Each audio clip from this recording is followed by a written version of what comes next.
Dios les bendiga, mis hermanos y amigos que se han hecho presente para poder tener un estudio profundo de las Escrituras y así poder crecer en conocimiento para la honra y gloria de nuestro Dios. Recordemos de que el sábado aún no ha terminado. El sábado termina a la puesta del sol. Así que estamos aún en el día santo, así que lo vamos a seguir gozando en la palabra de Dios. Así que vamos a venir de rodillas, queremos invocar el nombre de nuestro Dios para que el Espíritu Santo lo guíe a la verdad.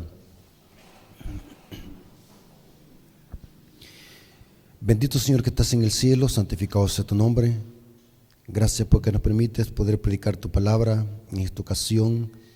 Rogamos la presencia de tu Espíritu Santo para que el Espíritu Santo lo guíe a la verdad. Ayúdalo, Señor, a interpretar tu palabra de una manera correcta, como tú se le inspiraste al profeta. Bendice nuestra mente y nuestro corazón para que podamos estar atentos. Te lo suplicamos en el nombre de Jesús. Amén. Ok, hermanos.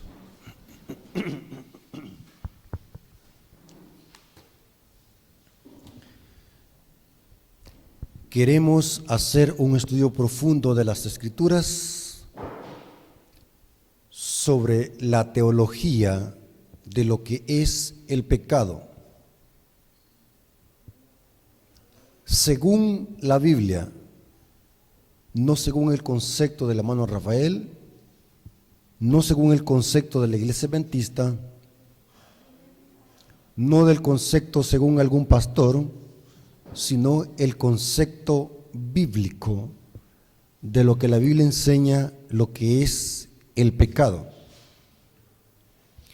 Si no tenemos claros estos conceptos, vamos a ser engañados y arrastrados por errores teológicos que se están infiltrando en la iglesia y que ya se infiltraron. Y si no somos estudiosos de las Escrituras, vamos a estar predicando errores doctrinales que provienen de los católicos y de los jesuitas. Hoy vimos en la mañana que los jesuitas andan metidos en todo. Es la red de espionaje más poderosa del Vaticano. Controlan a cada habitante de esta tierra y son los enemigos más encarnizados del cristianismo. Por lo tanto, hay que desenmascararlos, no solamente a ellos, sino también sus falsas doctrinas. Quiero decirles, hermanos, lo siguiente.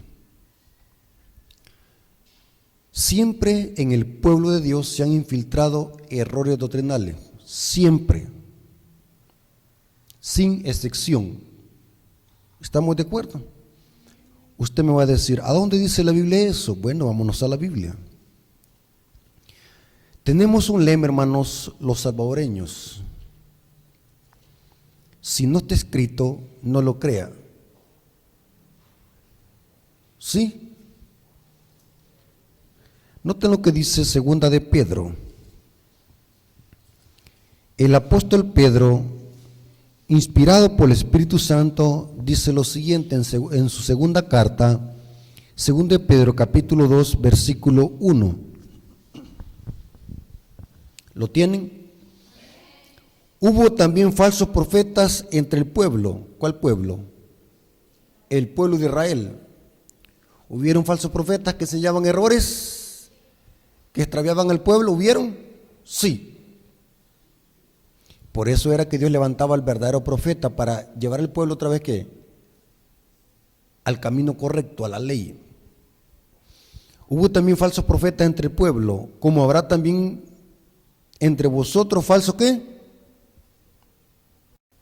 Entre nosotros, entre vosotros, ¿van a ver qué? Falsos maestros, que introducirán encubiertamente herejía. ¿Qué significa esa palabra encubierta?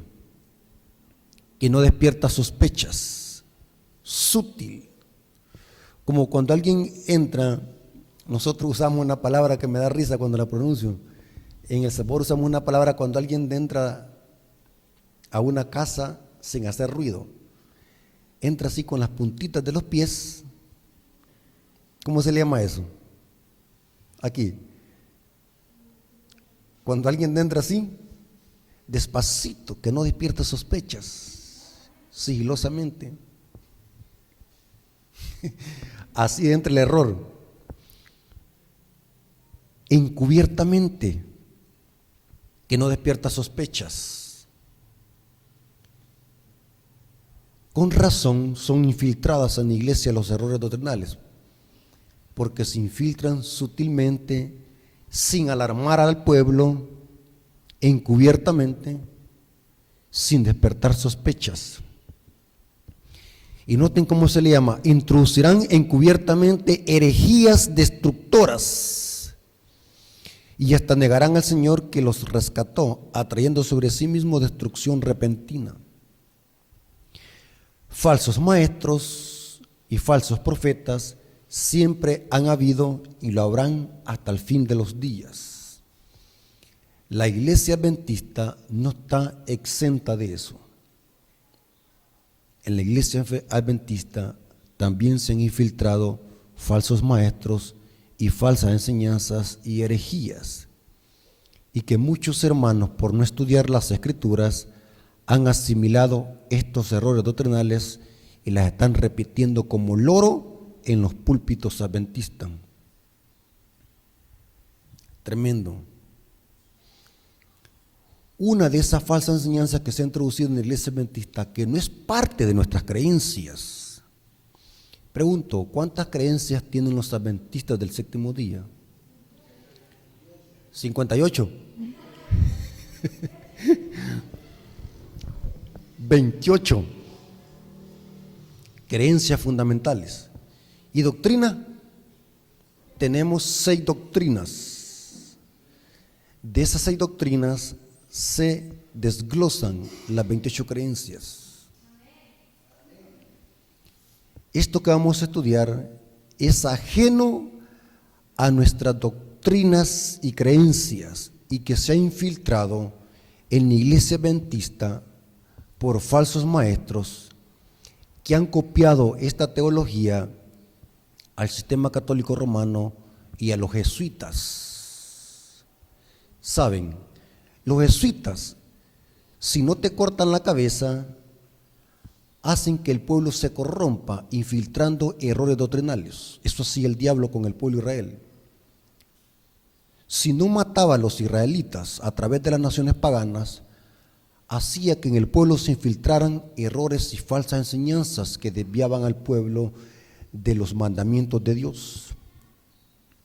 2 métodos para el diablo corromper al pueblo. Si no te aniquila de una sola vez, el diablo corrompe al pueblo con errores doctrinales, desviándolos de la verdad y del verdadero mensaje. No se olviden de eso. 2 métodos que usa el diablo. ¿Cuáles esos errores que se han infiltrado en la iglesia? La doctrina del pecado original. Una doctrina netamente católica, creada por los jesuitas, patrocinada por San Agustín de Hipona, un gran teólogo católico, y que se ha infiltrado en la iglesia adventista. ¿Qué es el pecado original? El pecado original es una creencia católica que sostiene que por el simple hecho de nacer en este mundo, ya nacemos con una mácula de pecado, que heredamos de Adán y Eva, traemos la culpa de Adán y Eva. Sin haber existido, nosotros también somos culpables de lo que hizo Adán y Eva. Noten qué doctrina más diabólica esta. Es como que la Policía Nacional lo vaya a usted a capturar a su casa y meterlo preso solamente porque el vecino violó a otra mujer. ¿Es absurdo eso? El pecado original enseña de que por el simple hecho de nacer aquí en este mundo, ya los bebés traen una mácula y son culpables del pecado de Adán y Eva. Por lo tanto, hay que bautizarlos para quitarles esa mácula, porque si no, un bebé sin bautismo se va para el limbo. Por eso es que la Iglesia Católica bautiza a bebés, porque creen en el pecado original. Se constituye en pecador un bebé por el simple hecho de nacer aquí en este mundo, porque heredó la mácula de Adán y Eva. Y usted me va a decir, ¿cómo es que esto se está infiltrando en la iglesia? Si en la iglesia nadie bautiza a bebés.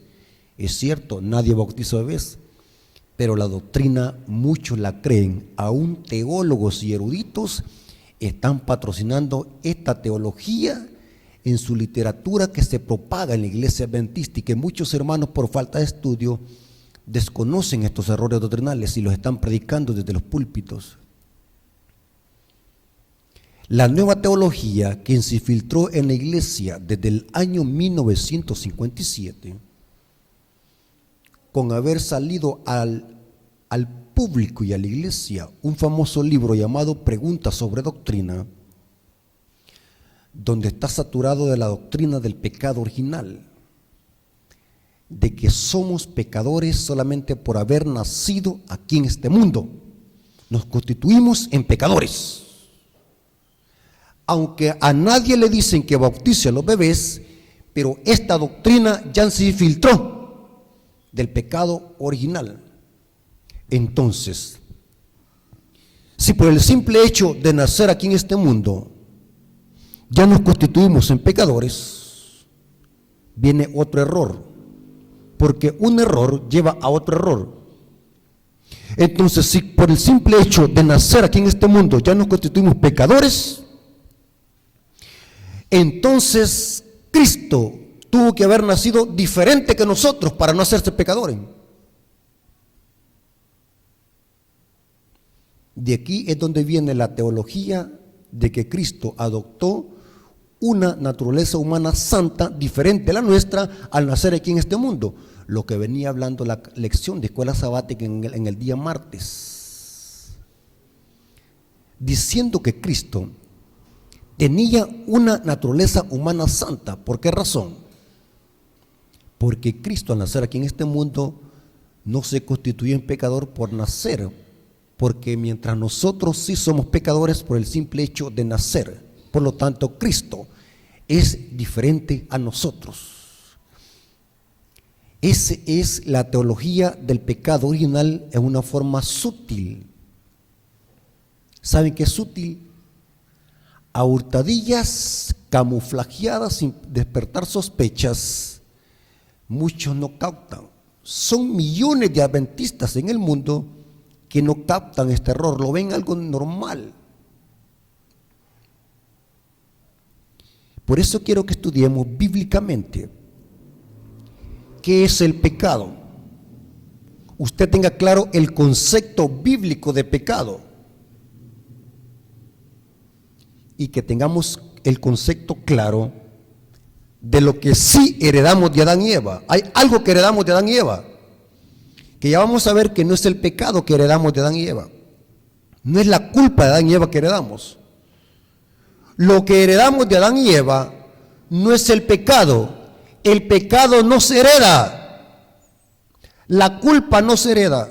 ¿Qué es entonces lo que heredamos de Adán y Eva? Según la Biblia, heredamos una propensión al mal. Todo habitante que nazca en esta tierra hereda una propensión al mal, pero que esa propensión al mal un niño la llega a ejercer hasta que conoce lo bueno y lo malo. Mientras tanto, por tener esa propensión al mal dormida que heredamos de Adán y Eva, no podemos llamar a un bebé pecador, porque no tiene conciencia de lo que es bueno y lo malo. Aunque tenga esa propensión al mal, pero aún la tiene dormida. ¿Me doy a explicar? No la ha ejercido. Cuando alguien tiene conocimiento del bien y el mal y le ejerce esa propensión al mal, eso sí ya es pecado. O sea, lo que heredamos de Adán y Eva es una naturaleza humana pecaminosa, que es una propensión al mal, que la venimos a ejercer cuando hay conocimiento entre el bien y el mal. Nadie se hace pecador por el simple hecho de nacer aquí en este mundo o por tenerla. Explico. ¿Qué culpa tenemos nosotros de haber nacido aquí en este mundo? Nosotros hubiésemos podido nacer en el planeta Marte o en Júpiter. Eso no es decisión de nosotros. Nacimos. Es como cuando una madre da a luz a un hijo en un basurero. El niño se ensució su cuerpo por haber nacido en un basurero, pero el niño no es culpable por haber nacido allí. El niño no decidió nacer allí, no es culpable por eso. ¿Me doy a explicar? Ahora, voy a demostrarle bíblicamente que lo que heredamos de Adán y Eva es una propensión al mal, una inclinación al mal, que por el simple hecho de tener esa propensión no somos pecadores hasta que la ejercemos. Quiero que se concentre y quiero que quede claro estos términos para que no sea arrastrado por la nueva teología de los jesuitas. Noten lo que dice Pablo en Romanos capítulo 6, versículo 12 al 16. Romanos capítulo 6, versículo 12 al 16. Noten cómo dice: no reine pues el pecado en vuestro cuerpo mortal. No reine. Esa palabra reinar es cuando un rey se enseñorea de un súbdito. Y noten cómo dice Pablo: de modo que le obedezcáis a sus concupiscencias. ¿Dónde está el problema? En tener la propensión al mal, obedecer a la concupiscencia. ¿Están conmigo, hermanos? ¿Se perdieron o me van siguiendo? ¿Qué es lo que está diciendo Pablo? Que no le obedezcamos a este cuerpo mortal, pero ¿a qué no hay que obedecerle? A las concupiscencias. ¿Qué es concupiscencia? Malos deseos. Porque ya vamos a ver de que el pecado se inicia en la mente, la concupiscencia se inicia en la mente. Ni tampoco presentéis vuestros miembros al pecado como instrumentos de iniquidad, sino presentaos vosotros mismos a Dios como vivos para entre los muertos, y vuestros miembros a Dios como instrumentos de justicia. Noten que este cuerpo que tenemos, yo lo puedo usar para el mal y también lo puedo usar ¿para qué? Para la justicia, para el bien. Entonces el problema no está en tenerlo, el problema está en cómo lo ejerzo y en cómo alimento ese cuerpo. ¿Están conmigo, hermano? El pecado no está en tenerlo, el pecado está en ejercer esa propensión al mal, porque el pecado no se enseñoreará de vosotros, pues no está bajo la ley, sino bajo la gracia. Y noten cómo dice Pablo: ¿qué pues? ¿Pecaremos porque no estamos bajo la ley sino bajo la gracia? En ninguna manera.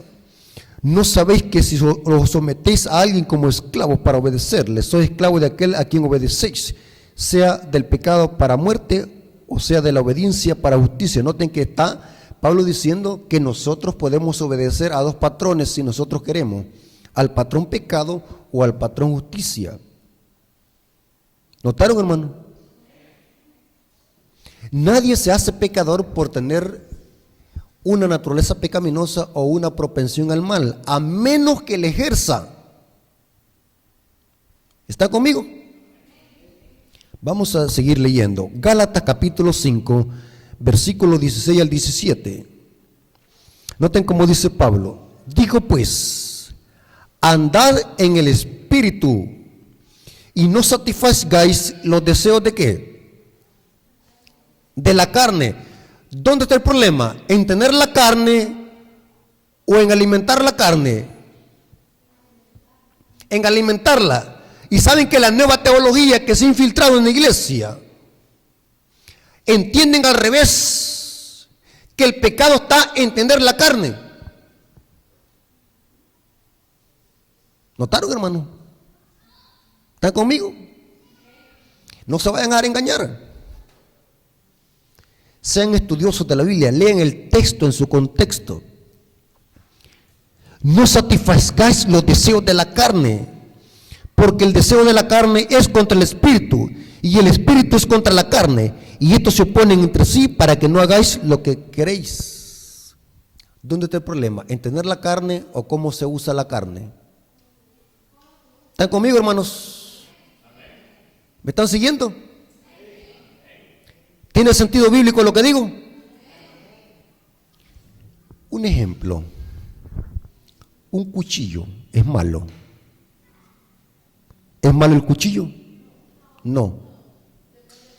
Depende del uso. Porque el cuchillo se puede usar ¿para qué? ¿Para partir qué? Una papaya, una cebolla en la cocina. Pero también el cuchillo alguien lo puede usar ¿para qué? Para incrustárselo a alguien en el pecho. Pregunto, ¿es malo el cuchillo? ¿Quién es el malo?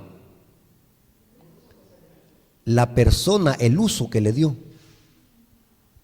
La carne que nosotros tenemos, no es pecado tenerla, a menos que cedamos a los deseos de la carne. ¿Me voy a explicar? No satisfagáis los deseos de la carne, porque hay una lucha, dice Pablo. Y saben algo interesante, hermano, este cuerpo que nosotros tenemos, con propensión al mal y caído y pecaminoso, ¿hasta cuándo lo llegaremos a tener? Hasta que Cristo venga por segunda vez y nos dé un cuerpo con carne santificada. O sea que la carne santificada la vamos a llegar a obtener ¿cuándo? Cuando Cristo nos transforme y esto corruptible se vista ¿de qué? De incorrupción, y esto mortal se vista ¿de qué? De inmortalidad. Mientras tanto, los cristianos van a tener que lidiar ¿con quién? Con la carne para que no se levante. ¿Captaron, hermano? ¿Cuántos habían entendido esto de esa manera? ¿Cuántos habían escuchado esa falsa teología de que por nacer aquí en este mundo los hacemos pecadores? Es una doctrina diabólica y jesuita, creada por los jesuitas para distorsionar el plan de salvación. Romanos capítulo 13, versículo 13 al 14. Noten cómo dice Pablo. Romanos capítulo 13, versículo 13 al 14. Andemos como de día, honestamente, no en glotonerías y borracheras, no en lujurias y laxivias, no en contiendas y envidia, sino vestidos del Señor Jesucristo, y no proveáis, ¿para qué? ¿Para qué? ¿Cuál es el problema? Proveer para los deseos de qué. ¿Cuáles son los deseos de la carne? Los deseos de la carne, ¿qué es lo que pide la carne? Borrachera, marihuana, guaro, prostitución, mujeres, envidia, todo eso son los deseos de la carne. ¿No? Esos son los deseos, lo que la carne pide. Pero ¿de quién depende que la carne se alimente o no? Nosotros. No satisfagáis, no les des de comer a la carne. Les explico un ejemplo.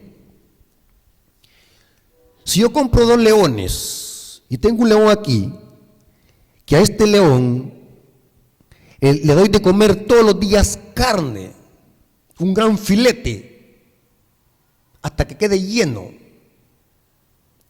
Y aquí tengo otro león que por una semana no le doy de comer ni de tomar agua. Después de una semana los pongo a luchar a los 2 leones. ¿Cuál va a ganar? ¿Cuál va a ganar? ¿Por qué? Porque a ese lo alimenté. ¿Notaron? ¿Captaron el ejemplo? Eso dice Pablo, no le des de comer a la carne.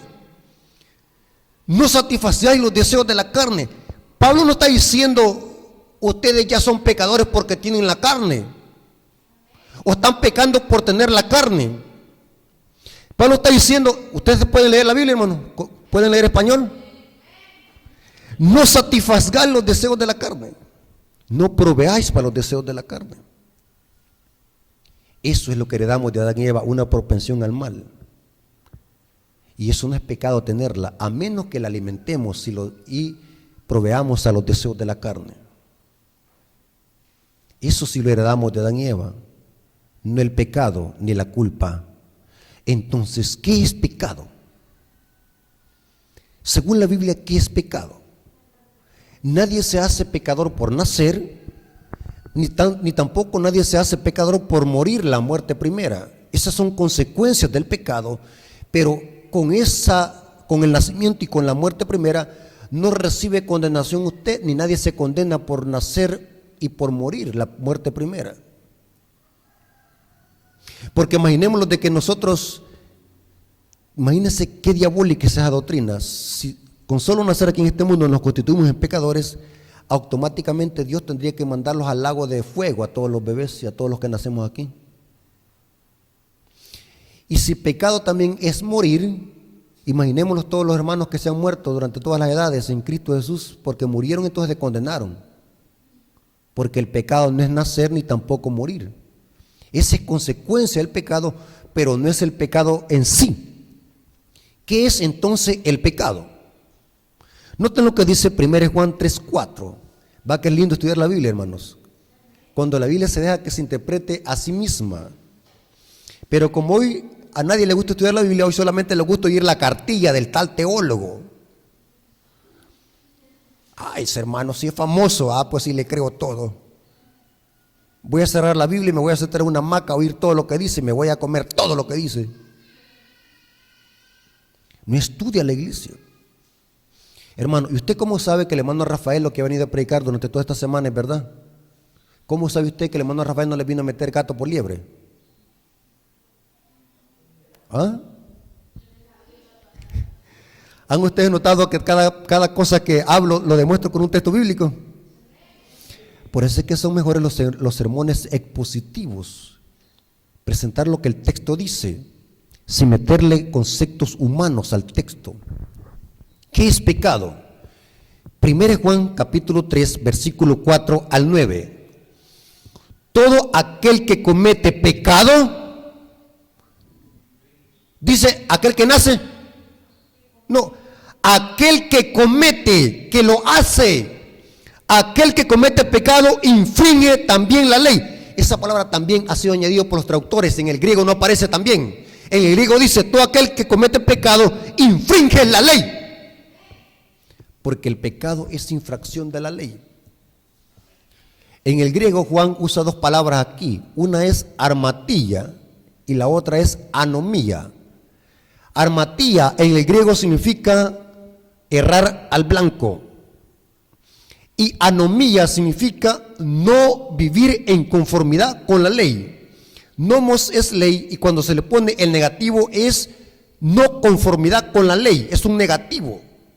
Esta es la misma palabra que aparece en Mateo 7:23, cuando Cristo les dice a los apóstatas, apartados de mí, obrador de maldad. Esta palabra maldad en el griego es anomía, obrero sin ley. Es la misma palabra griega. El que comete pecado quebranta la ley.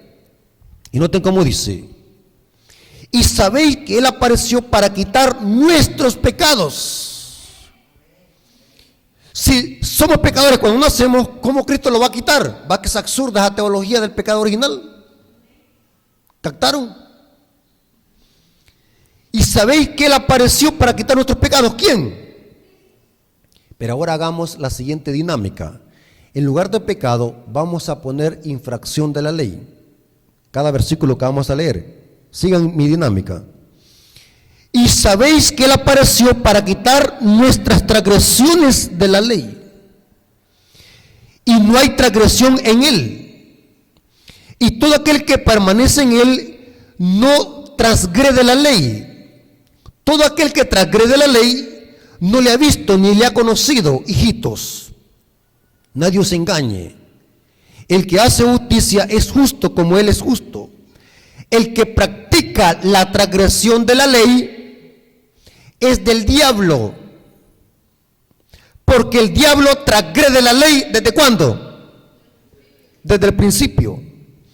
Para esto apareció el Hijo de Dios, para deshacer las obras del diablo.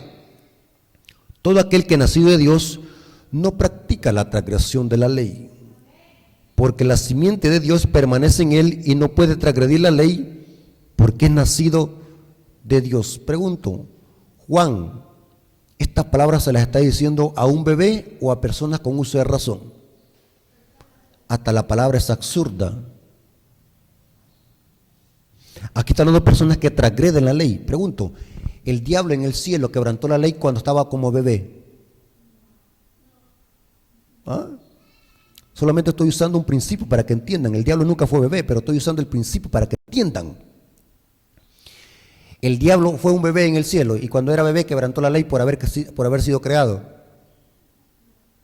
¿Cómo el diablo quebrantó la ley? Con uso de razón, con malicia, queriendo ser igual a Dios. Ese deseo pecaminoso que nació en la mente, querer ser igual a Dios. El diablo fue el primero que quebrantó la ley. Eso es pecado. Pecado es transgresión de la ley. Pregunto, ¿podemos llamarle a un bebé pecador? No. ¿Cómo vamos a decirle a un bebé pecador si no conoce el bien y el mal, ni sabe ni tan siquiera qué es la ley? Porque pecado es infracción de la ley. Noten, hermanos, como dice Elena de White en El conflicto de los siglos, página 484, párrafo 1. La única, pregunto, si yo tuviese, oigan lo que voy a decir, si yo tuviese al teólogo más famoso de la iglesia adventista aquí presente y a Elena de White aquí presente, ¿a cuál de los dos le puedo creer? ¿A la profeta de Dios y no a un teólogo?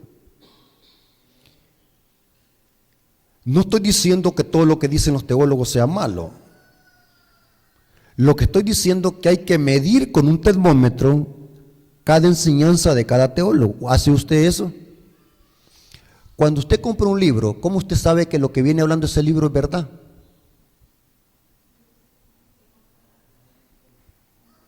Mire cómo somos ignorantes los adventistas. Va a disculpar la palabra que voy a decir, pero merecemos que lo digan así. Somos ignorantes.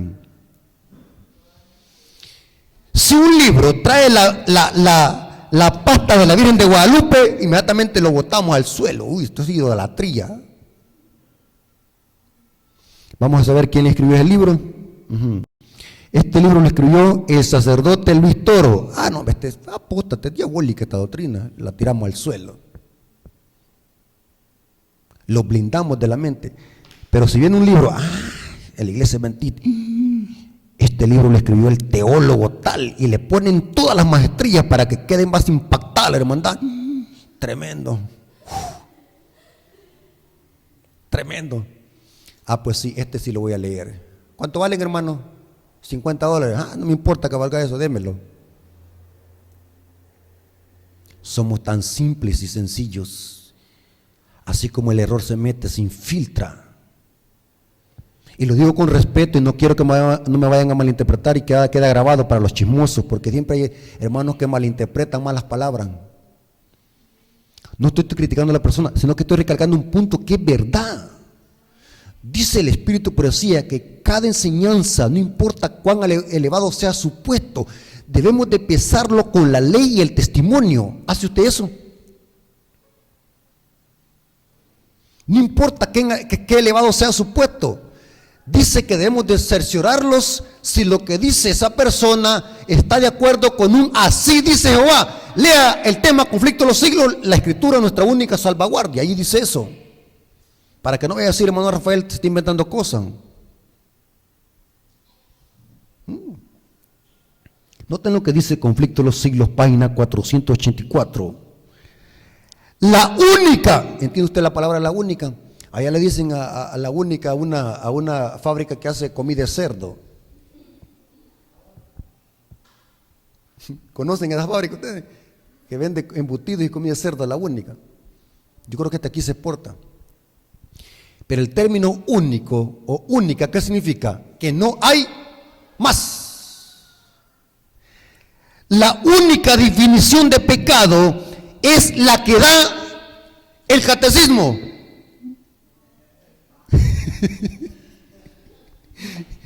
¿Qué dice? Es la que da la palabra de Dios.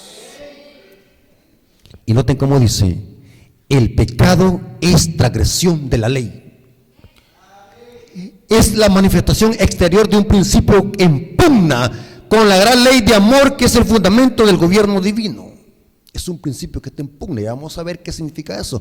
Porque el pecado inicia en la mente.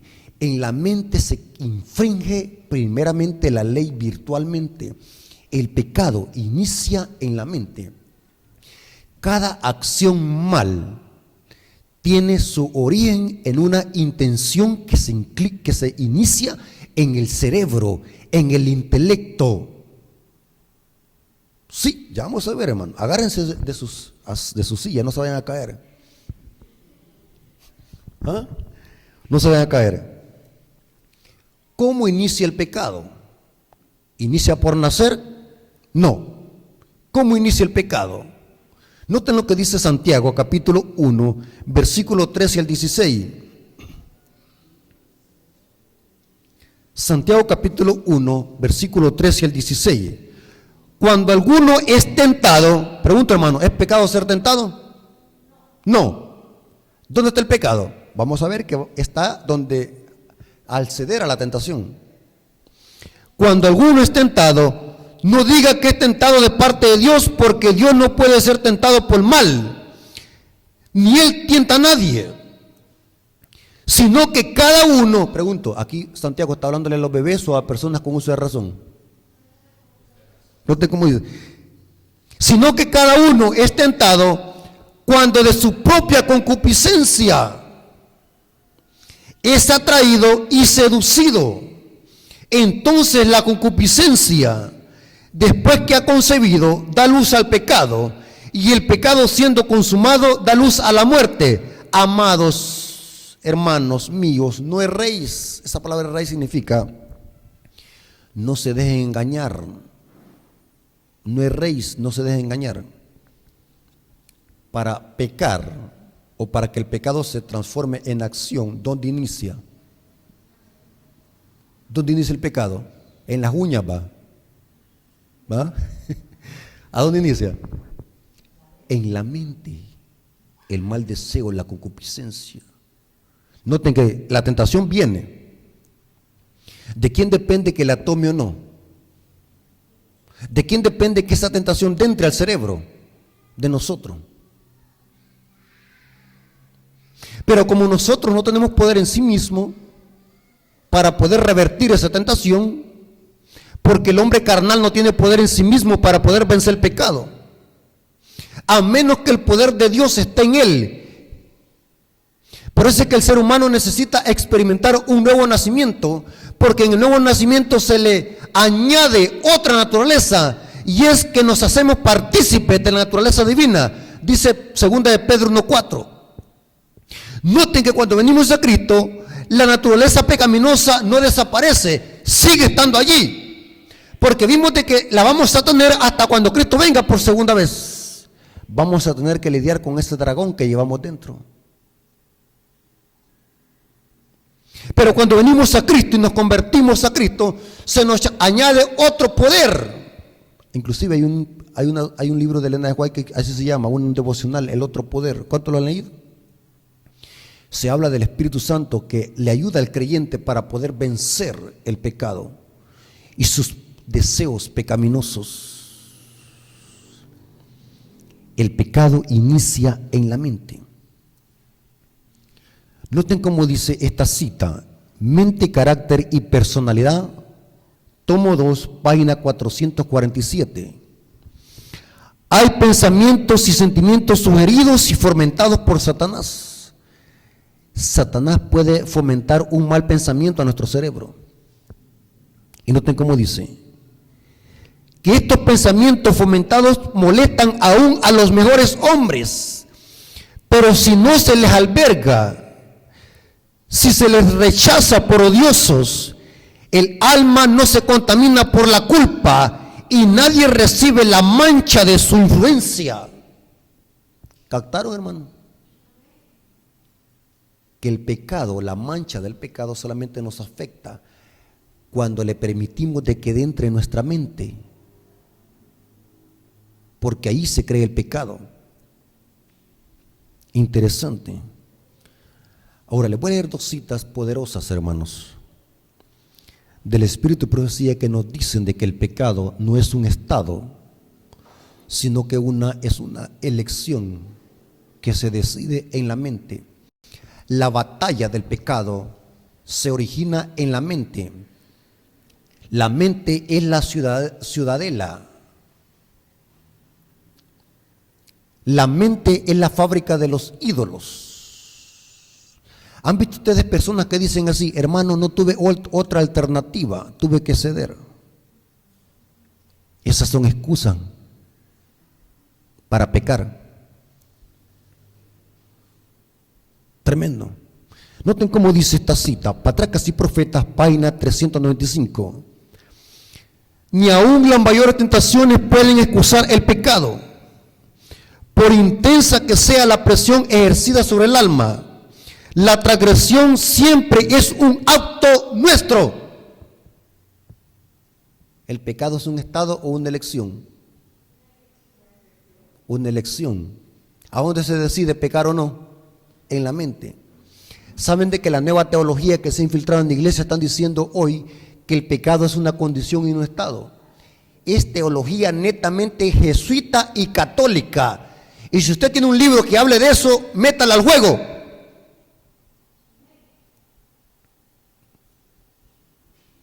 Tremendo. Siempre será un acto nuestro.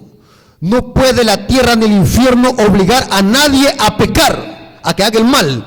Satanás nos ataca en nuestros puntos débiles, pero no es preciso que nos venza. Por severo o inesperado que sea el asalto, Dios ha provisto ayuda para nosotros y mediante su poder podemos ser vencedores. Pero la nueva teología jesuita, ¿saben qué es lo que dice? Que nadie puede dejar de pecar porque el pecado es un estado. Es diabólica esa doctrina, hermano, satánica. Noten esta otra cita, Conflicto de los Siglos, página 500, párrafo 1. Las citas quizás no pueden armonizar con el libro, el número de la cita, porque estoy usando la app virtual de Elena de Guay, pero el texto es el mismo que está en su libro, así que busque el texto si no concuerda con la página. Conflicto de los Siglos, página 500, párrafo 1 dice: nadie sin su propio consentimiento puede ser vencido por Satanás. El tentador no tiene poder para gobernar la voluntad o de obligar al alma a pecar. Puede angustiar, pero no contaminar. Puede causar agonía, pero no corrupción. El hecho de que Cristo venció debería inspirar valor a sus discípulos para sostener denodadamente la lucha contra el pecado y Satanás. El pecado es una elección. El diablo a nadie lo puede forzar a pecar. Cuando alguien peca es porque él quiere, no es porque el diablo lo forzó. Conozco un hermano que su debilidad era la borrachera, y siempre cuando se metía las de Esmirno y de Torito decía: el diablo me está tentando.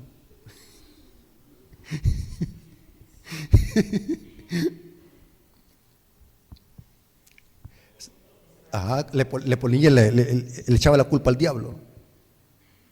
¿Quién decide meterse la botella o no? Nosotros. Es el diablo. ¿Quién decide saltarse el cerco y ir a acostarse con la muerte de su prójimo? ¿Fue el diablo o él, la persona lo decidió? La persona lo decidió. Cuando alguien quiere cometer un asesinato, ¿dónde lo cranea? En la mente.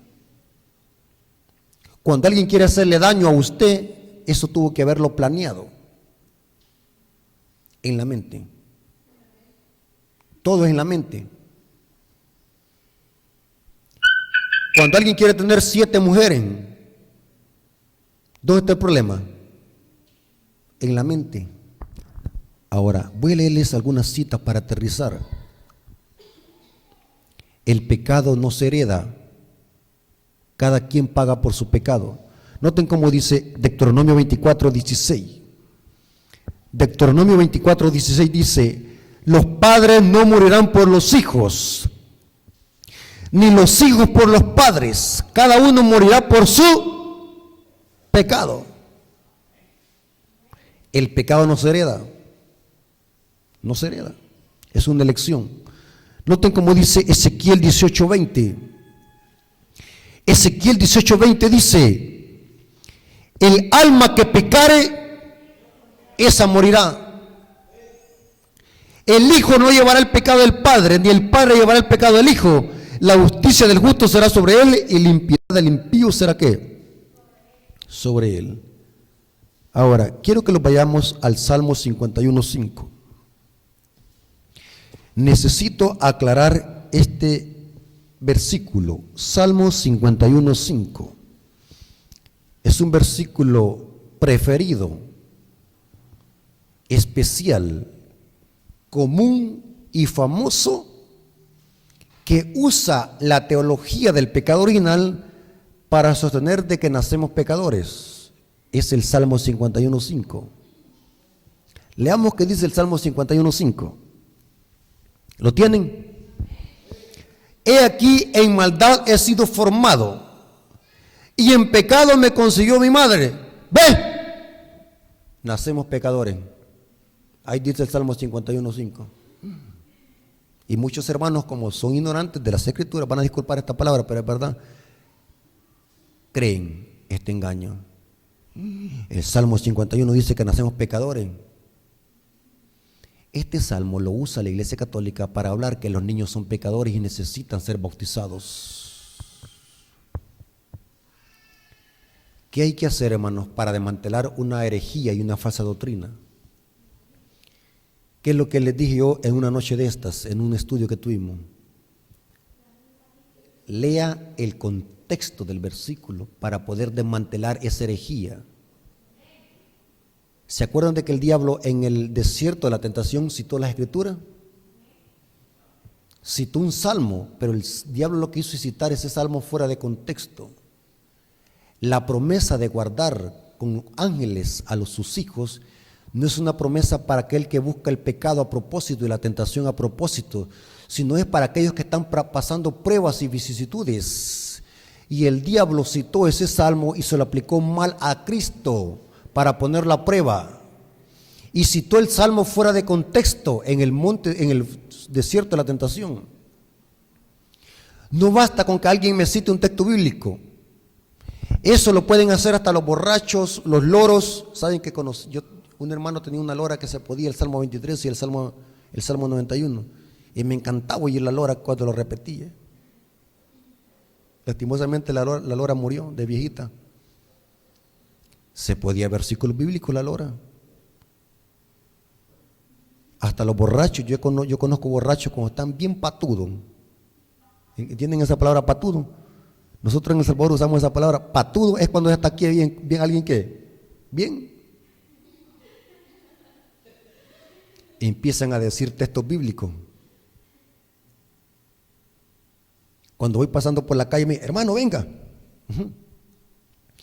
Mira, hermano, yo ando mal, me dicen, yo ando mal, ando en pecado. Y me echan a citar textos bíblicos, así dice Pablo, así dice, y borracho. Ore por mí, yo ando mal. Esto es pecado. La Biblia dice que no entrarán los borrachos. ¿Saben? Y borracho. Citan la Biblia.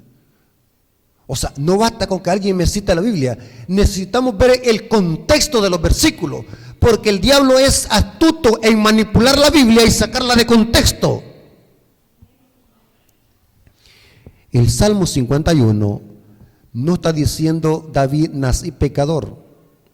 Dice, en pecado me concibió mi madre. ¿Qué significa eso? El Salmo 51 es un salmo donde David se está arrepintiendo por su pecado después que cometió adulterio con la mujer de Urías Eteo, Betsabé. El Salmo 51 es un salmo de arrepentimiento profundo de David. Leamos el contexto para ver que ese es el significado. Versículo 2 al 7 del Salmo 51. Lávame más de mi maldad, límpiame de mi pecado. ¿Cuál pecado? ¿Por haber nacido? ¿Acaso David se está arrepintiendo por haber nacido? No. ¿Por qué David se está arrepintiendo? ¿De cuál pecado? Lávame de mi pecado, porque yo reconozco mis rebeliones y mi pecado está siempre delante de mí. Contra ti solo he pecado y he hecho lo malo delante de tus ojos, para que sea reconocido justo en tu palabra y tenido por puro en tu juicio. He aquí en maldad he sido formado, y en pecado me concibió mi madre. Lo que David está explicando, diciendo aquí, de que por dejarse dominar por su propensión al mal y alimentar la carne, cometió adulterio. En pecado me concibió mi madre es la propensión al mal, no nacer pecando ni adulterando desde que nació. ¿Vieron el contexto? ¿Dónde está el pecado de David? Eso está en 2 de Samuel, capítulo 11, versículo 1 al 5. Veamos cómo es que David cometió pecado. Cuando nació o cuando, vámonos al texto bíblico.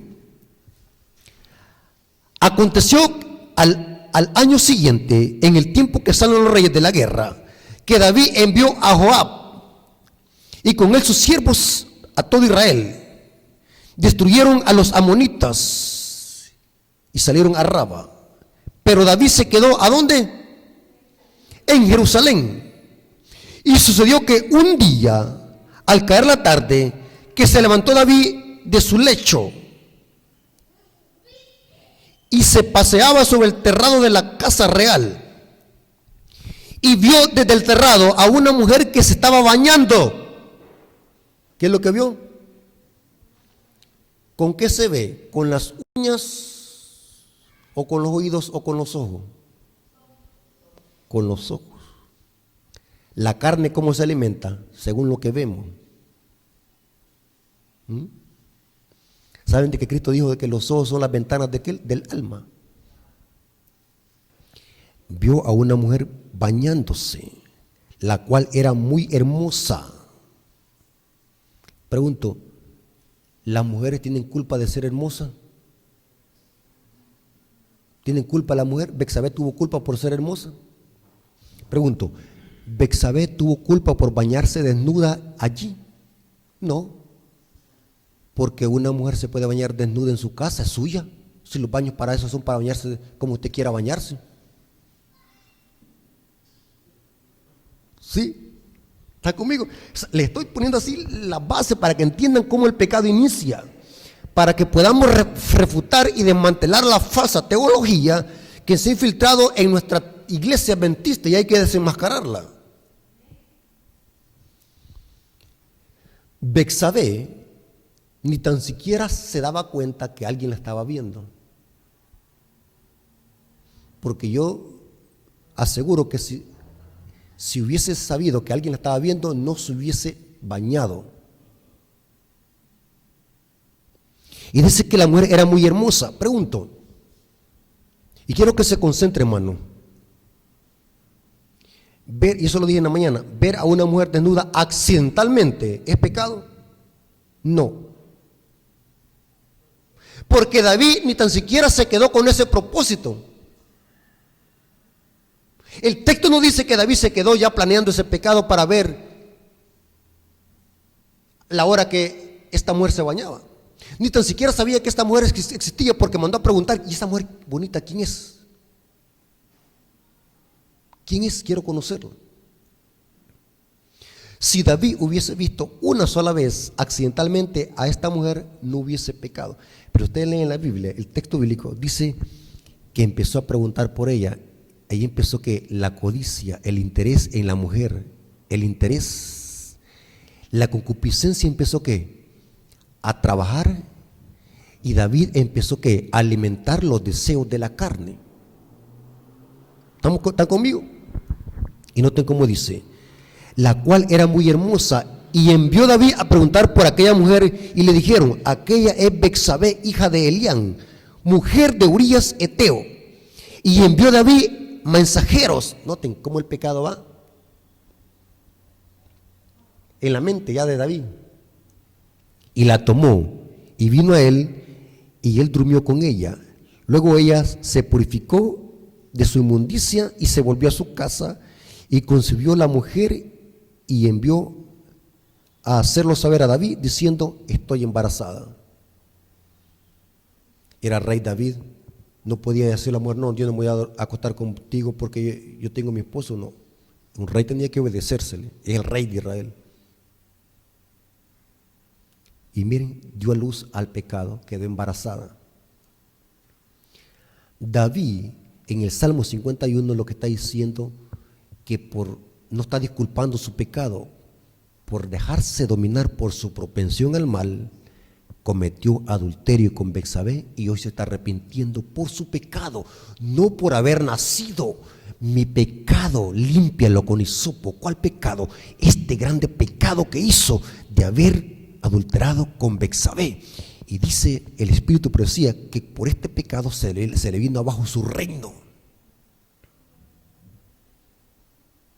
Y no solamente se conformó con embarazar a la mujer ajena, sino que también un pecado lleva a otro. Mandó a poner a Urías Eteo en la guerra, en medio de la guerra, para que lo mataran. O sea que un pecado lo llevó a hacerse también un homicida. Tremendo, hermano. Noten lo que dice el comentario bíblico. Mire, hermano, yo me quedo impactado. Ser teólogo y ser erudito no es sinónimo de que una persona sea inteligente y preparada. Muchas veces la gente, entre más estudia y más conoce y más títulos universitarios tiene, es más terca y más tonta. Saben de que muchas veces un laico puede saber más que un teólogo. Y esto puede ser relativo. He visto hasta teólogos manipulando Salmos 51:5 para enseñar de que nosotros nacemos pecadores. Teólogos usando el mismo salmo que manipulan los católicos para justificar el pecado original. El Salmo 51, nacer pecadores. El texto dice: en pecado me concibió mi madre. David no está disculpando su pecado. Admite que su propensión al mal, por ceder a los deseos de la carne, llegó a cometer ese terrible pecado. Nadie se hace pecador por estado ni por nacer. El pecado es una elección. Saben, hermanos, que esta teología que se ha infiltrado en la iglesia no solamente ataca nuestras 28 creencias, sino que también ataca nuestros comentarios bíblicos adventistas. Siempre cuando yo estudio un versículo, me gusta ver varias versiones de Biblia y me gusta ir al comentario bíblico adventista. Noten cómo dice el comentario bíblico adventista sobre el Salmo 51:5. David reconoció que los niños heredan una propensión al mal. ¿De qué está hablando Salmo 51:5? De propensión al mal, no de nacer pecadores. Lo dice el comentario bíblico adventista. No lo digo yo, comentario bíblico adventista. Al aludir a su tendencia innata a hacer lo malo, no trataba de disculparse, simplemente explicaba su gran necesidad de la misericordia de Dios. Ahora, hermanos, si ya vimos de que nacer en este mundo no es pecado y que tampoco por tener una naturaleza pecaminosa es pecado, la pregunta es: cuando Cristo vino a esta tierra y tomó nuestra naturaleza, ¿cuál naturaleza tomó? ¿La de Adán antes de su caída o la de Adán después de su caída? Según lo que hemos estudiado. ¿Qué dicen ustedes? ¿Qué dicen ustedes, hermano? La de Adán después de su caída. Cristo, al venir a esta tierra, adoptó una naturaleza humana pecaminosa, la cual no es pecado tenerla.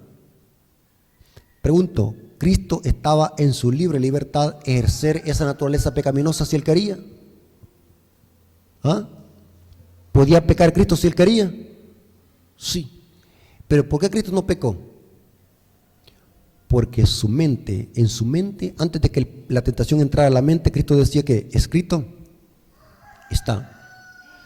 Cristo al venir a esta tierra demostró que aún viviendo en un cuerpo pecaminoso, podemos nosotros serle fiel a Dios y poder vencer el pecado, porque el pecado no es una condición, sino que es una elección. Hebreos 2:14 al 18 dice que Cristo participó de lo mismo y en esa condición venció al diablo, al que tenía el imperio de la muerte, que es al diablo. Hermanos, esta ha sido una clase teológica. Espero que hayan aprendido y tengan cuidado con los errores doctrinales y sepamos hacer diferencia entre lo que es pecado y lo que es una tendencia al mal y una naturaleza pecaminosa. Una se hereda y la otra es una elección que se decide ¿dónde? En la mente. Hasta aquí llegamos, hermanos, y que la honra y la gloria sea para nuestro Dios. Gracias a nuestro Padre Celestial porque durante toda esta semana nos acompañó en este seminario. Yo sé que los hermanos que vinieron aprendieron mucho. Hay de aquellos que no aprendieron, porque hay muchos hermanos que les entra por un oído y les sale por el otro. Pero yo sé que vieron muchos hermanos que asimilaron este material, crecieron en conocimiento, y yo sé que esto les va a servir para su vida espiritual. Así que, en primer lugar, agradecemos a nuestro Padre Celestial porque nos acompañó durante toda esta semana y nos esperamos ver en la próxima, hermano. Y siempre lo digo, si no lo vemos aquí en esta tierra, lo vamos a ver ¿a dónde? En el cielo, en la tierra nueva. Así que Dios les bendiga y que la honra y la gloria sea por nuestro Dios. Vamos a orar. Señor bendito que estás en el cielo, santificado sea tu nombre. Gracias por tu palabra, por tu amor y tu misericordia. Ayúdalo, Señor, para que podamos siempre alimentar el Espíritu. Ayúdalo, Señor, siempre para estar siempre aferrados a tu poder, así como tú lo hacías cuando andabas en esta tierra, que te aferrabas al poder del Padre. Gracias, Señor, porque tú eres misericordioso. Gracias porque tu palabra nos ayuda a desenmascarar los errores que afectan nuestra vida espiritual. Gracias por este estudio porque hicimos un estudio para demostrar cuáles son los conceptos de pecado y lo que es tendencia al mal. Gracias, Señor, por tu amor. Gracias por tu misericordia. Te lo agradecemos en el nombre de Jesús. Amén. Dios me lo bendiga, hermanos.